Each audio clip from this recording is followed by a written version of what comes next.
Vote ever metre પ્રકારના induction disk રિલેની મર્યાદાઓ જણાવો.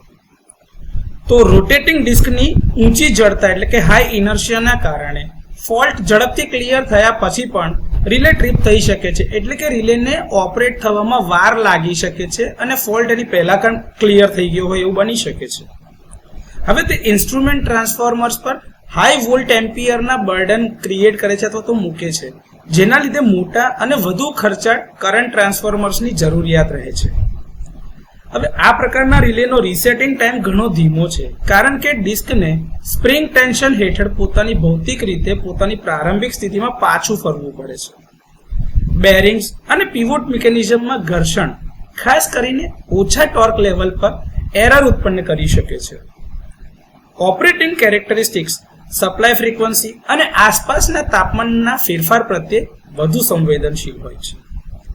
ભારે ફોલ્ટ કરંટ પર મેગ્નેટિક સર્કિટનું સેચ્યુરેશન લિનિયર કરંટ ટાઈમ કેરેક્ટરિસ્ટિકને સપાટ બનાવે છે. મૂવિંગ ભાગો અને સ્પ્રિંગ ટોલરન્સ લિમિટમાં રહે તેની ખાતરી કરવા માટે તેને વારંવાર મેન્ટેનન્સ અને ઇન્સ્પેક્શનની જરૂરિયાત રહે છે.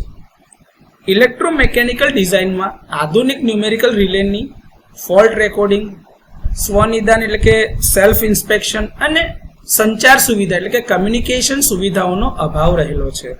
તો વોટ એવર મીટર પ્રકારના ઇન્ડક્શન ડિસ્ક રિલેની આ થોડી ઘણી મર્યાદાઓ છે.